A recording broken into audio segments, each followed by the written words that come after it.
ভাই একটা ইংরেজি নিয়ে খুব সমস্যায় পড়েছি, একটু হেল্প করবি? বলবি ইংরেজিটা কি? আরে অবশ্যই হেল্প করবো। বল বল বল, কি ইংরেজি শব্দ বল। হ্যাঁ, ইংরেজি শব্দটা হচ্ছে যে আই অ্যাম গোয়িং। এর অর্থটা কি বল না আমাকে। আমি যাচ্ছি। কি বলিস রে ভাই, উত্তর না দিয়ে চলে যাচ্ছিস? যাচ্ছিস কোথায়? এখানে দাঁড়া। এর আগে 20 জনকে বলেছি, প্রত্যেকে একই কথা বলেছে যে আমি যাচ্ছি। হ্যাঁ, যাবি কোথায়? আগে উত্তর দিবি, তারপর যাবি।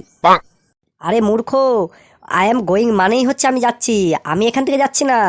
ওর মানেটা হচ্ছে আমি যাচ্ছি, আমি সেটাই বললাম, বুঝতে পারছিস? ও, আই এম গোয়িং মানে আমি যাচ্ছি। তাহলে এই 20 জন তো তাহলে তো সঠিক উত্তরই তো দিয়েছিল। তাই এদেরকে তো পিটিয়ে আসলাম। 20 জনকে তুমি পিটিয়ে এসছো। 20 জন এক হয়ে তোমাকে যখন শান্ডিং দেবে তুমি তখন বুঝতে পারবা, ঠিক আছে? ভিডিওগুলো ভালো লাগলে লাইক করুন, কমেন্ট করুন। আর এই টাইপের মজার ভিডিও পেতে গেলে আমাদের চ্যানেলটিকে সাবস্ক্রাইব করুন এবং বেল আইকনটি প্রেস করে আমাদের সাথে থাকুন।